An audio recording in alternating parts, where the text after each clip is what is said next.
Boom. Okay. Oh, I'm back. Later than I said I was gonna be, but we're here. We're live. Actually, hold on. Give me a second. Yeah, I'm still here. Hopefully that works now. Never mind. Okay.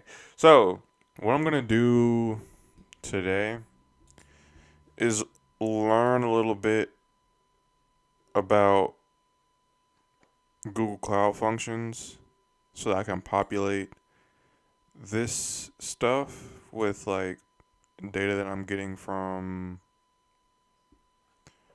my API. So I'm gonna try to set it up that it. I'm gonna shoot for fleshing out the capability to populate this and get a new verse every day. I may not do this. I may leave this blank right here, or I may. You can't see it. I may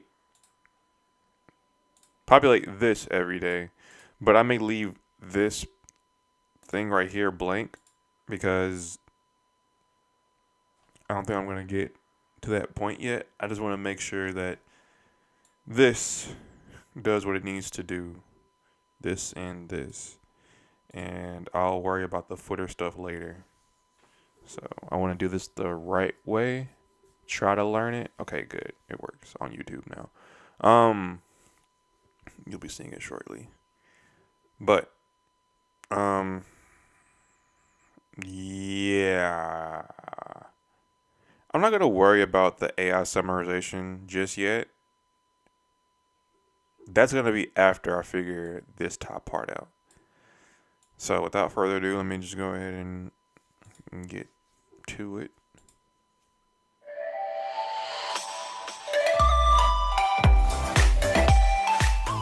Give me a minute to show you how Cloud Sorry. Functions empowers you to focus on your code when getting to production. To get started, you'll bring your code in your preferred and supported language and runtime. As a serverless compute platform, Cloud Functions handles everything else. Need triggers to kick off your code? Provided automatically for you with out-of-the-box support for both HTTP triggers and over 90 event-driven triggers from GCP services. Does your code need to run longer? HTTP triggered functions are perfect for that, as they can take up to 60 minutes to complete their work. Handling scale is built into the platform, as instances of your code scale up and down from zero based on demand. You can also now configure each instance to handle multiple concurrent requests, along with a minimum number of warm instances that are always ready.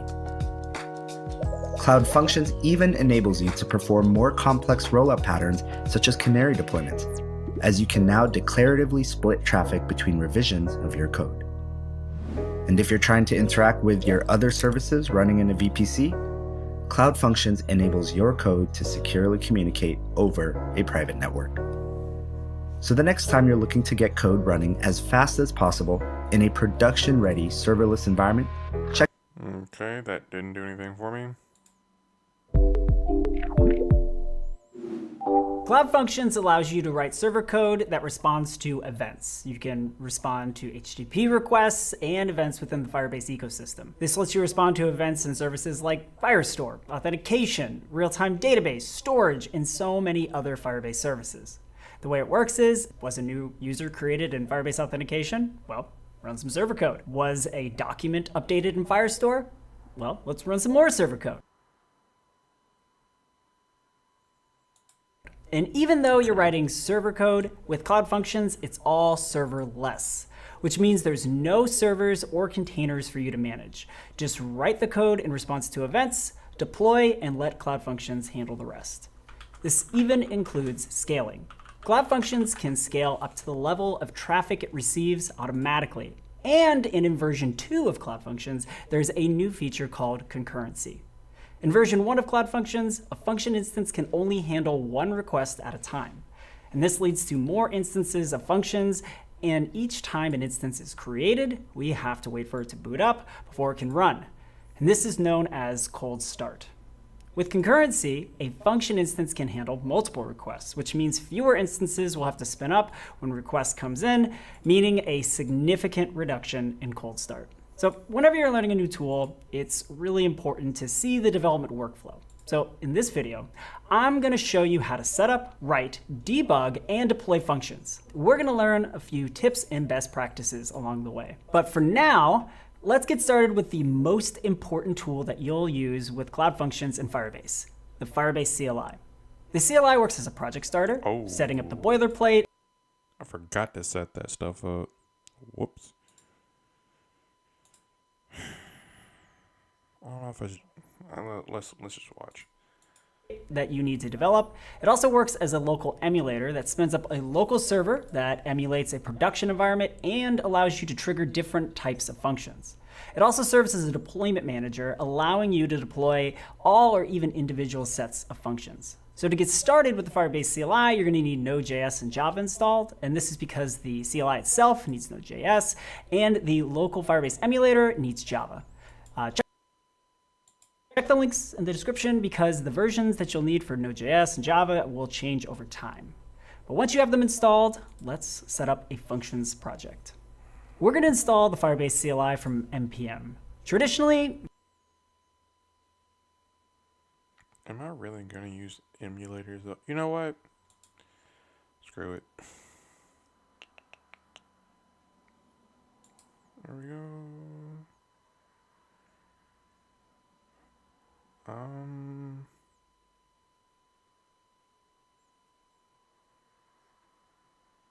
Which one should I do? They all seem so tempting. I'm gonna go with this one. I'm not sure. But, yeah. Malware. Oh.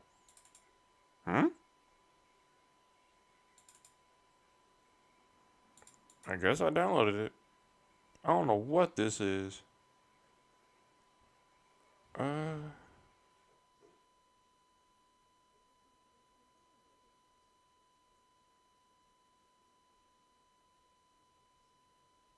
Hold up.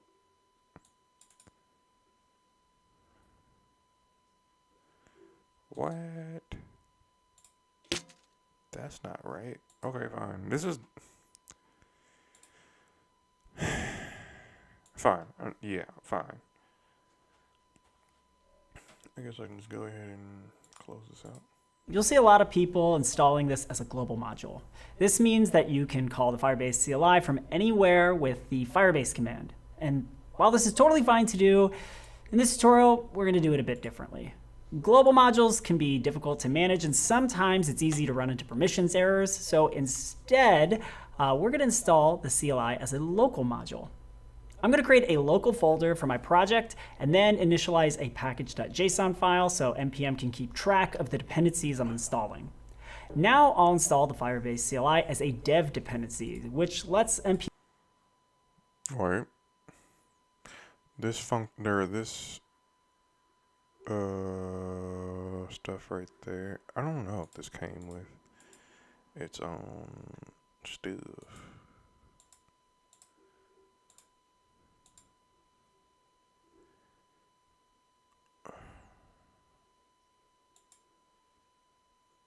Uh-oh.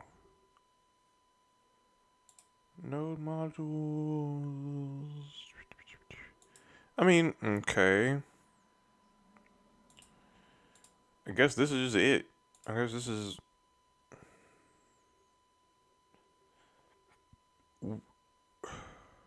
whatever.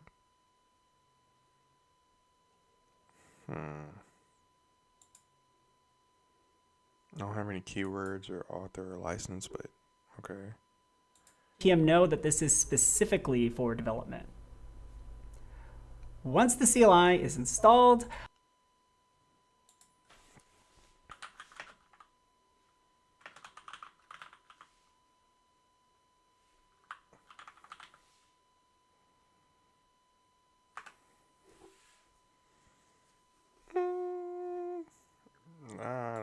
I can use a feature of NPM called NPX, and this will let you run local modules with a global-like syntax. The first thing that you need to do is log in with the Firebase CLI.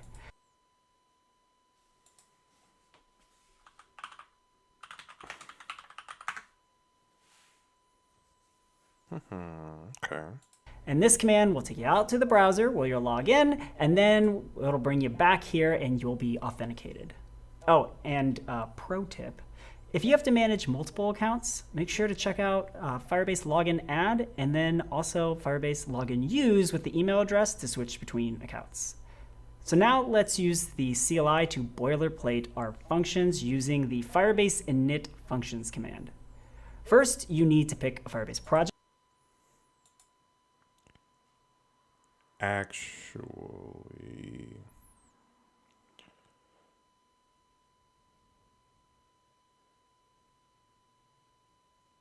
wait. What's the? I think it is Firebase init. It isn't Firebase tools, but Firebase init.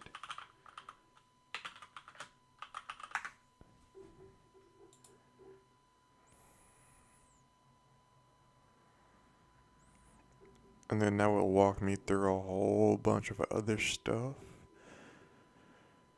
Yeah. I can do Firebase init.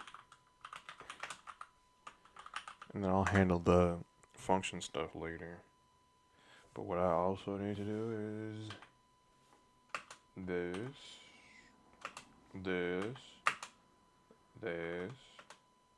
that. I guess we're doing this too. And that. But I don't know about the remote config. And if you haven't done this, make sure to go out into the Firebase console, create a project, and then you can select it from here. And then now it's going to ask me what language I want to write my functions in. I'm going to use TypeScript, which is a language that compiles to JavaScript, but go ahead and pick JavaScript if that's what you want. The code is going to be very similar. And then it's going to ask me if I want to use ESLint. And usually I do, but sometimes I run into problems when I'm creating videos using ESLint. So for now I'm going to say no, but in your case, you can say yes. So lastly, I'm going to install the dependencies that Cloud Functions needs with NPM. And then once that's done, then let's check out the folder structure in VS Code. Here we have a I guess no remote config. Now I can just press enter. Yes, I think. Yeah. What was the error? It looks like you don't.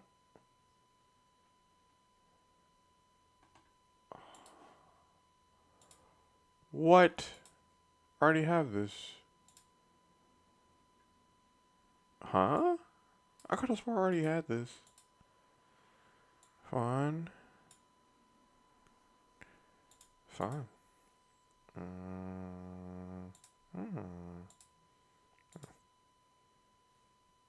That's probably what I'm gonna do.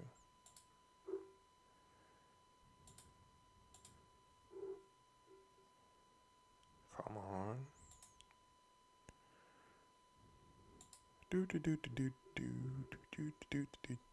Okay.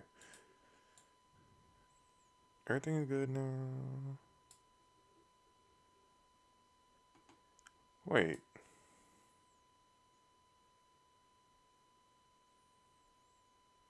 How do I get...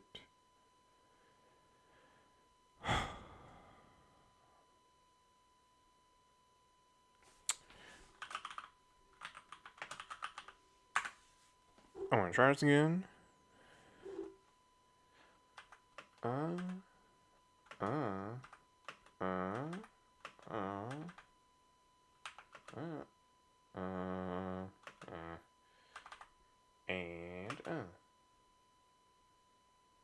I believe so. I'm not gonna do it. Yeah, I'm not gonna do emulators. I don't know if it's already there, but I'm not gonna do emulators.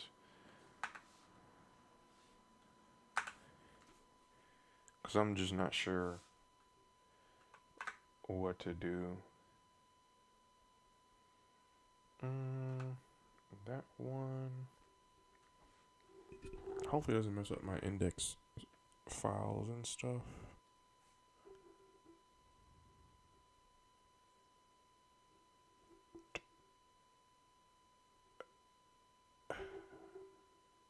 I guess I'm gonna do TypeScript.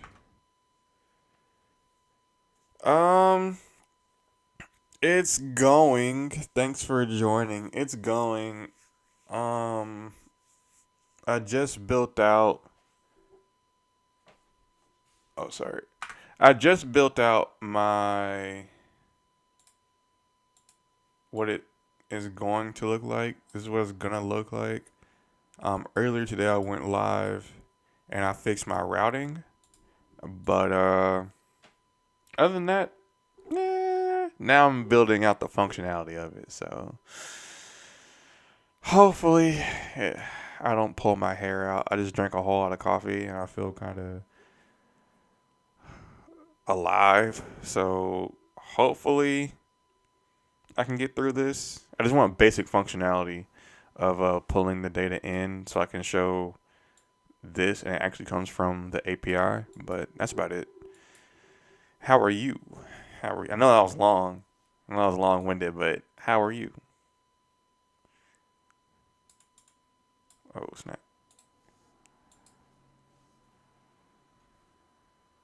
Do you want to install dependency? Sure. And I hope the granddaughter is okay. Hope she's doing well.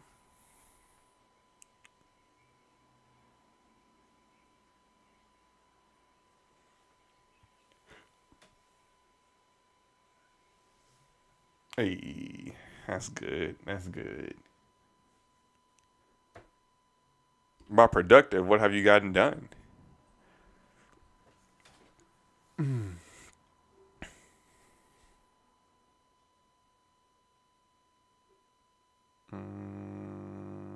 Sure.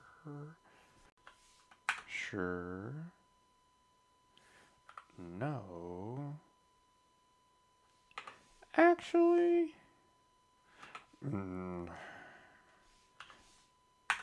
Hopefully this isn't too much.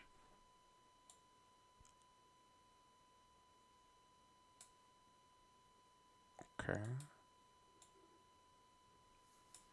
You came over there. Oh, cool. Cool. I'm pretty sure y'all were busy with that the whole time.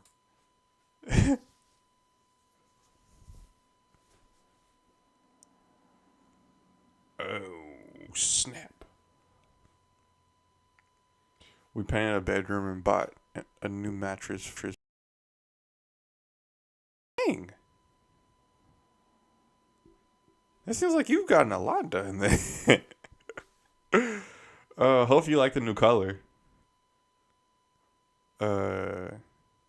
What was it? Orange? Like a peach or like a? It was one of those old colors. I forgot what it was. Let me make the repo. For which?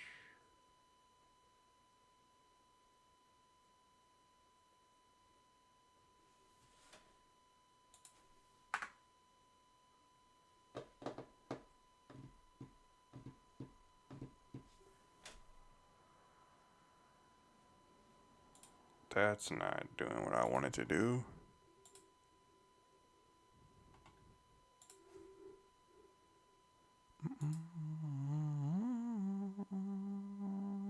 Actually, in the meantime, let me crank this up. It's unusual for us.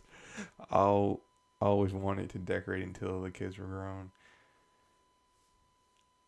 Huh.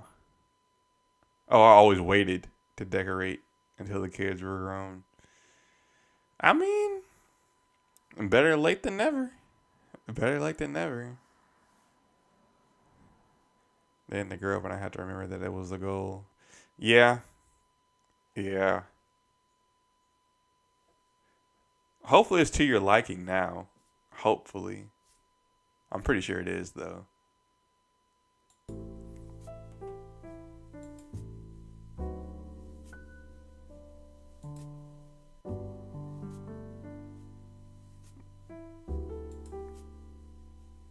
I think what I'm doing is right. Let's try this.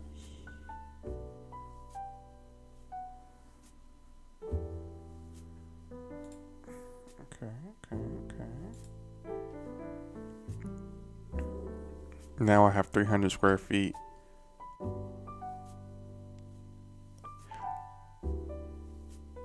Oh, yeah, it's gonna be a lot. Oh, it's gonna be a lot. What's the time frame on the project that you like? Not the project, but like, what's the time frame of when you want to have all of it done?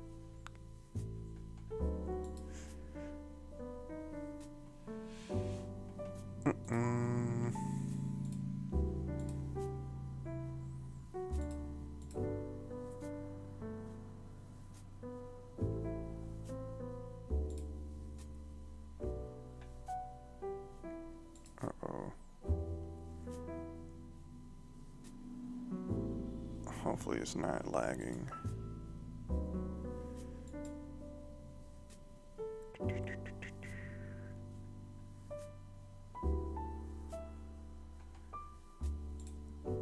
go. I mean, this is what I'm dealing with right now.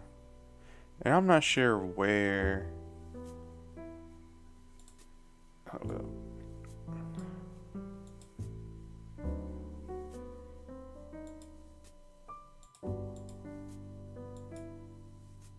I'm so confused. I'm so confused of how I would put this in.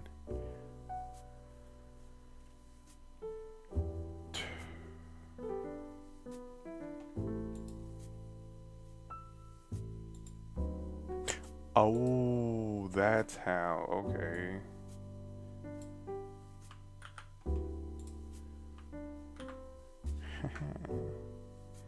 Awesome. Set up the workflow to run a build script before. Yes.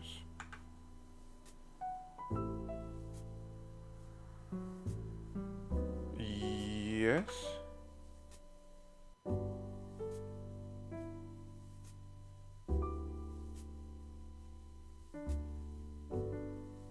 I don't know how messy this can get, but yes.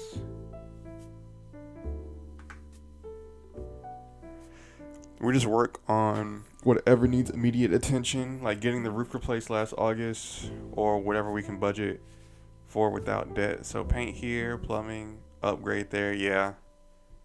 Yeah.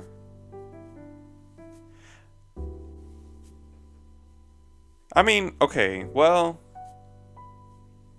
it's all like the whole thing is already paid off, right? So really, you can just take your time. There's no rush. There's no rush. I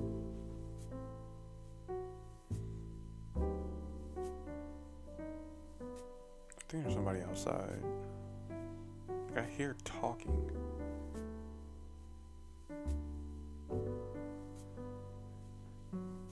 What is the name? Yeah, it may be Ross or Master.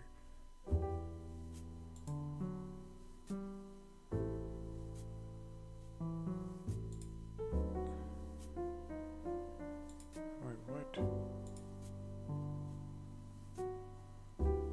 Repositories. Yes.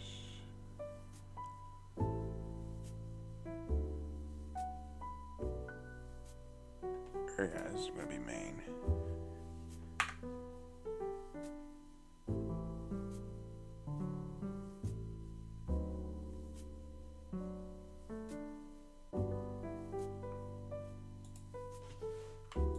Crap. hopefully I'm not showing too much. But yeah, it already has access to do whatever it needs to do.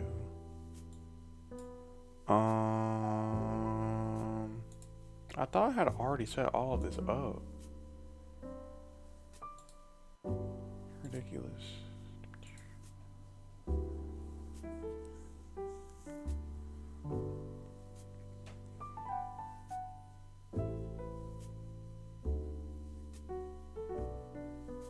That's good.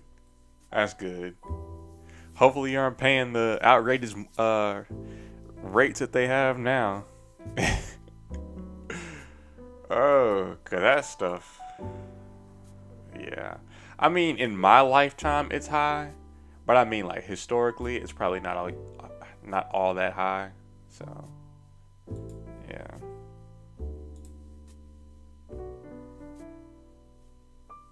Oh, that's good. That's good.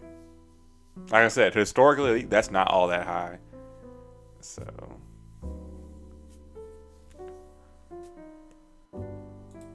There we go. There we go. What else am I using? Cloud function.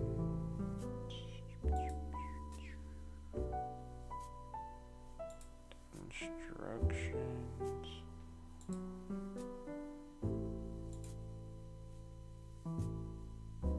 What? Okay.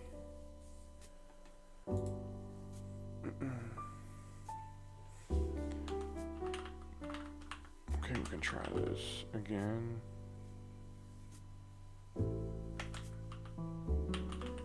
I don't know if this is gonna work.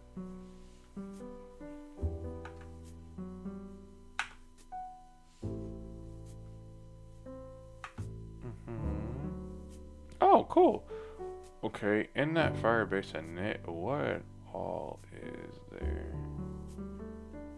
There's storage, hosting. Did I already set up hosting?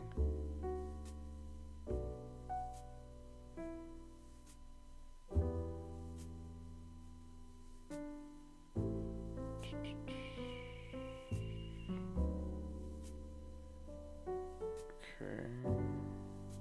Did I already?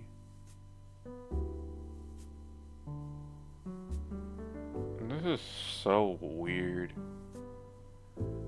I have to do this whole thing over again because I didn't have all that stuff in place.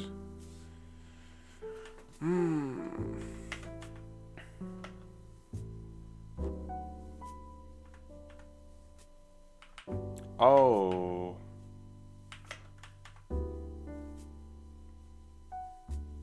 I already did that. I already did that. And I already did that. Okay. Oh. I already did that. Cool. Abort.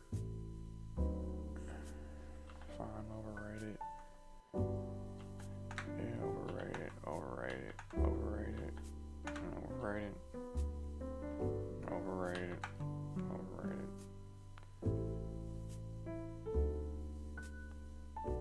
Where am I? Oh, I already did the extensions. Alright, cool.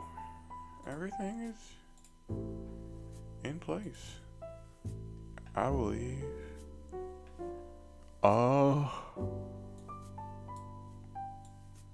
Let's move on. Root project folder with its own package.json. And we can see that we have Firebase tools as a dev dependency, and the dependency is located in this node modules folder at the root. And these are the files that npm downloaded.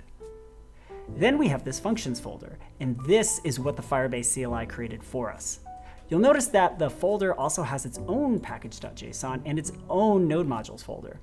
So the root project contains the modules needed for the entire project, whereas the functions folder only contains the modules that Cloud Functions needs to run. So if you need to install a node module for a Cloud Function, make sure to install it within this folder. So for TypeScript users, you'll see this src folder, and for JavaScript users, you'll just see index.js. And this file contains some generic boilerplate, but I want to cover this all from scratch, so I'm gonna delete it all. So each function has a similar structure. So I'm going to break down the anatomy of a function. So the first thing that you need to do is import the Firebase Functions SDK.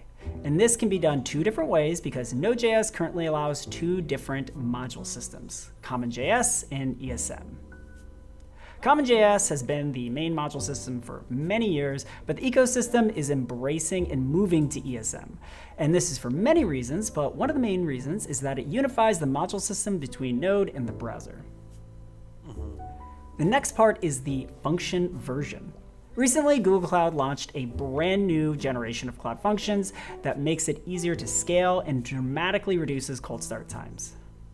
If you are unsure what any of this means, don't worry. For now, all you need to know is that you can use either V1 or V2, depending on what you need. So not everything in version 1 is supported in V2 just yet, but you can mix and match both versions. For now, I'm going to target V2, but we'll be writing another function with V1 as well. The next part is the function name. Every function is defined by exporting a named variable. This has different syntax across CommonJS and ESM. It's important to note that in Cloud Functions version 2, function names are restricted to lowercase letters, numbers, and dashes. Then we have the event type. Every function is based on an event type, meaning what kind of event do you want to listen to? One of the most common events are HTTPS events. When your Cloud Function is deployed, you'll get a URL that will allow you to trigger this function. When an event is triggered, where do you put your custom logic? In the function callback. Every callback provides a set of arguments that you can use to handle the event. In the case of HTTPS functions, you receive a request and a response as arguments. This allows you to inspect the request that comes in for important information like query parameters and headers. And if you ever used Express.js before, then you'll be right at home here. Let's do something. Let me pause and go back all the way back here. I'm not exactly sure how that's gonna work, but I can delete all this.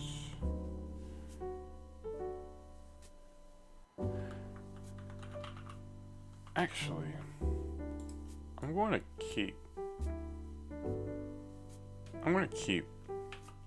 these.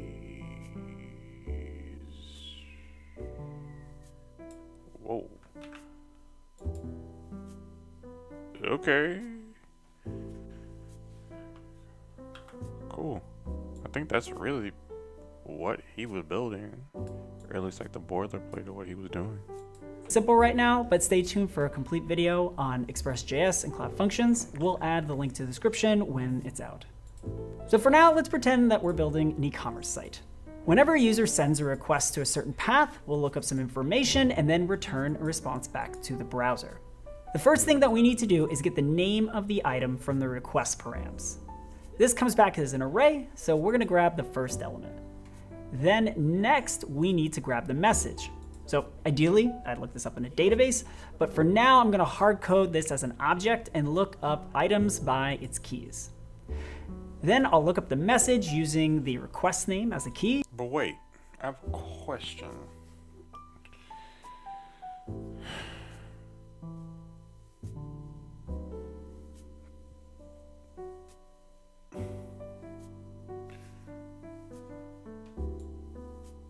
Now, hold up.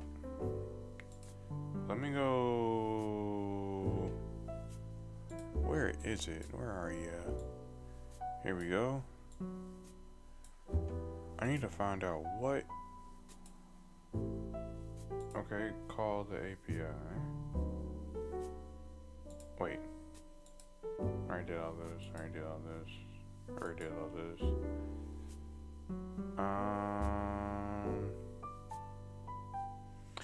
After you are registered and your app has been approved, it's time to make your first API call. First, grab the API key from this. Let me open this up somewhere else.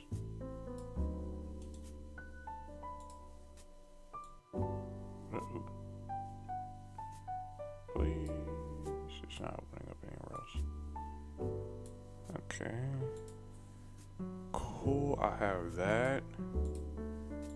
Handling errors. Use the following.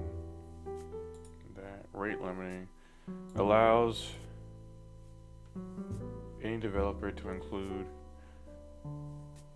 Okay. Is free for non-commercial use. The API is rate limited to prevent abuse. It would degrade our ability to maintain consistent API performance for all users. Each API can use allowed at a time. Okay, if you're interested in commercial use, contact us. Okay. Okay. That's not really what I would be doing. Stuff here. This is always so crazy to me. It just says stuff here. Okay.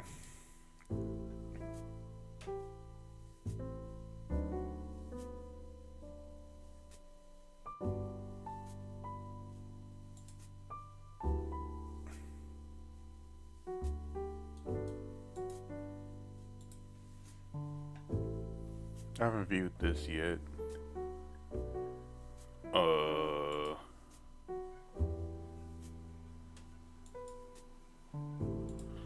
Select a Bible.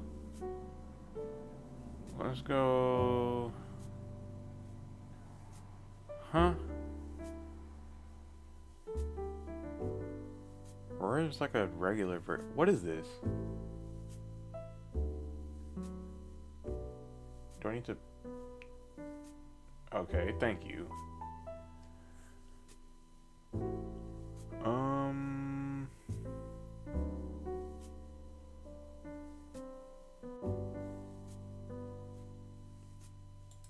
Let's try that. Boom. Oh, snap. Oh, this is solid. Okay. Hey, in the beginning. Cool. Intro. Epilogue.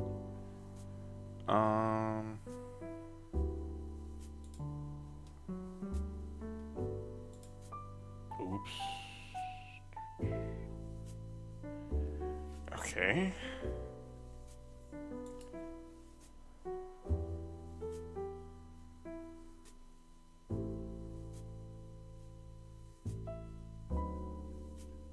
Not really. All this stuff is so disjointed. Like,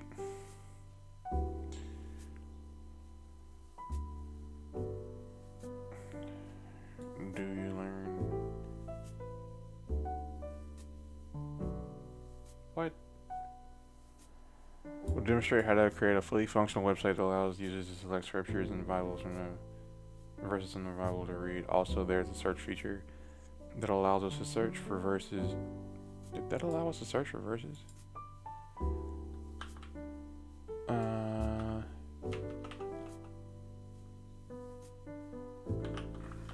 try Kingdom. I don't know what Kingdom does. Oh, okay, for just a word. Oh. But how many queries a day is that? That says small, but I feel like that's a lot.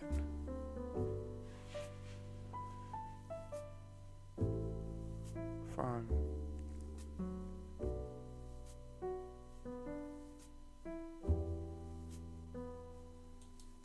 It's the same site, right?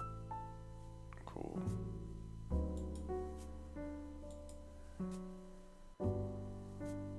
Okay. It's just the GitHub. Oh, that's the GitHub.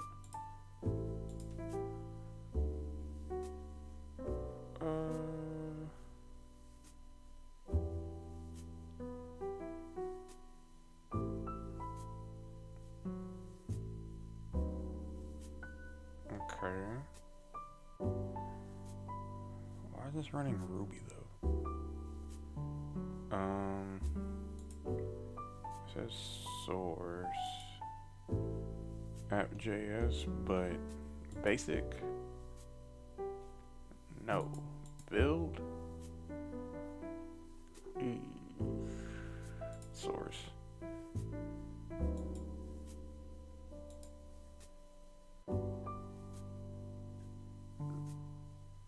Okay, this is kind of wild.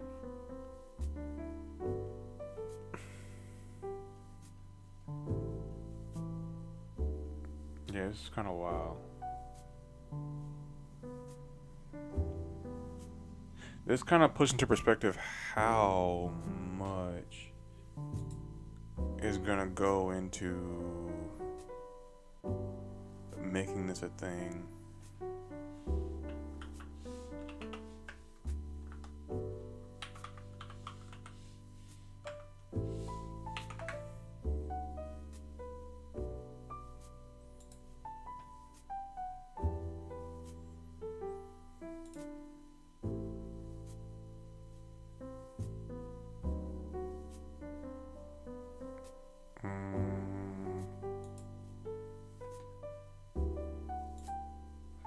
Hold up.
All of this in the same.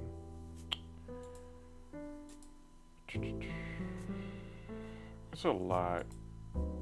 There's a lot to read, so I'm just gonna.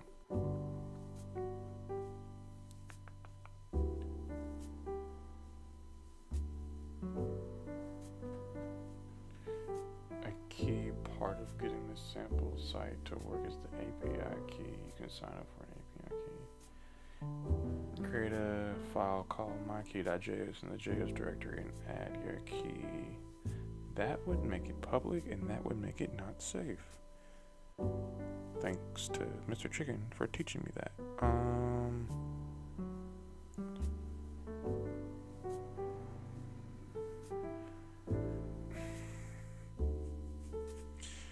And does it already have its own?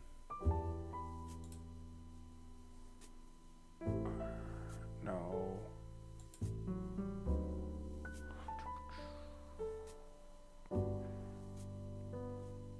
I would have thought that it would have had its own, like,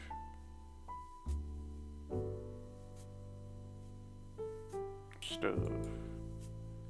But no. Like, .env files to hide the API keys and stuff like that. But no, it's not here. And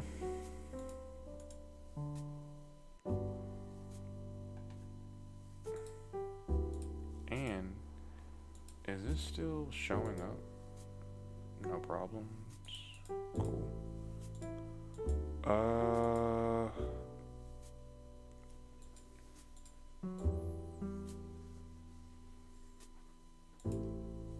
To make things easier to follow on.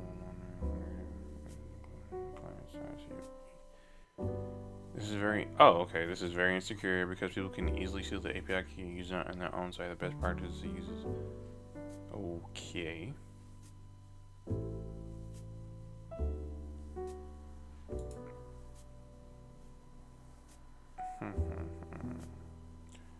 He's teaching me how to do all this stuff, which is cool.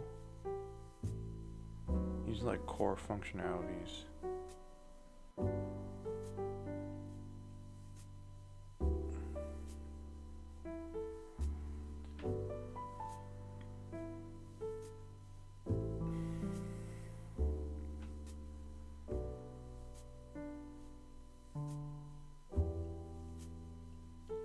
XHR is what?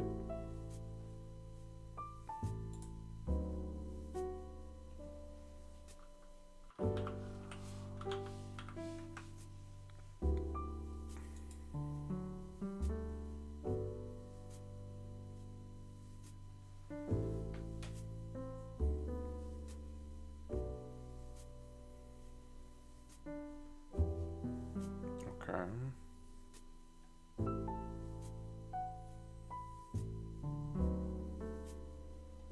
Okay. This is what I would really need. Like bare minimum, this is what I would need.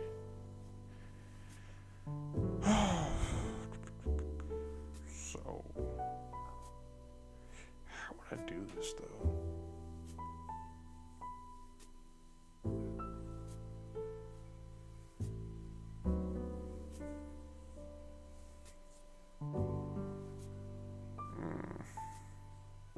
I don't feel too good.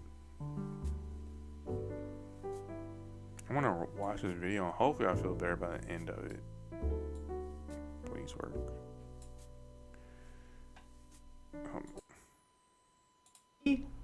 And TypeScript, it's not going to like this because it knows it's not type safe, meaning TypeScript doesn't know what the values of the keys are going to be. So I'm going to make this type here to make TypeScript happy called indexable.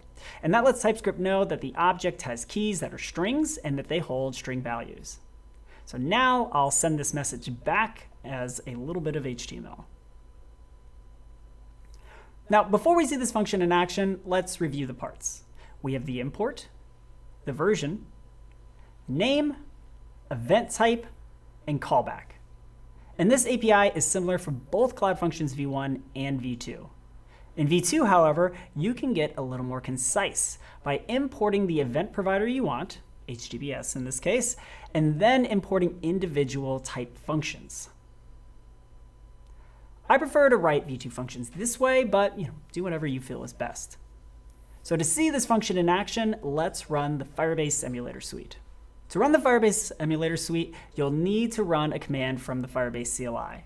And to make things a bit easier, we added these commands as npm scripts within the package.json inside the functions folder. The npm scripts are helpful aliases for longer commands. For plain JavaScript users, you'll only need to run npm run serve. But if you are a TypeScript developer, I recommend running the watch command to recompile your TypeScript for any changes. Okay, what does it say?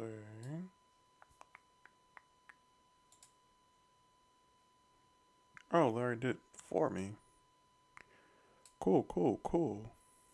Because the emulator will pick up file changes and automatically update. So run npm build watch within the functions folder, and then let's open up another terminal tab and we'll run the emulator command, npm run serve. So this command will automatically do two things. It will spin up the local emulator for functions and print a URL for testing in the terminal. It will also spin up a local UI that prints out logs from functions. I'm going to copy this URL and then enter it in the browser. And when I try to load the page for a lamp, it breaks. And I don't even know why. So let's debug. So instead of writing a bunch of console.logs, I want to debug with breakpoints. So you can debug Node.js processes with the Chrome DevTools. And you can set this.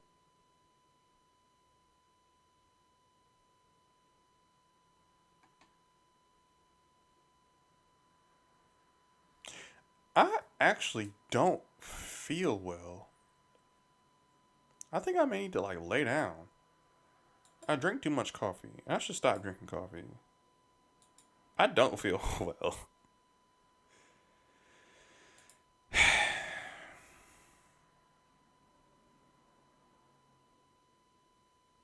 I'm able to concentrate. That's one thing that I do notice is I'm able to concentrate, but something just feels off. I can do this, but I won't. I don't know. I might take a break. I'm gonna take a break because I've already programmed today.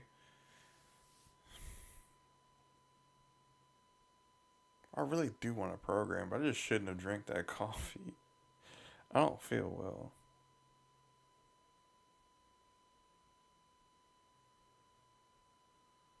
Yeah, I'm nuking this VOD. At least on YouTube. Yeah. I just don't feel well. But oh well. Thanks for coming, even though it was kind of lackluster.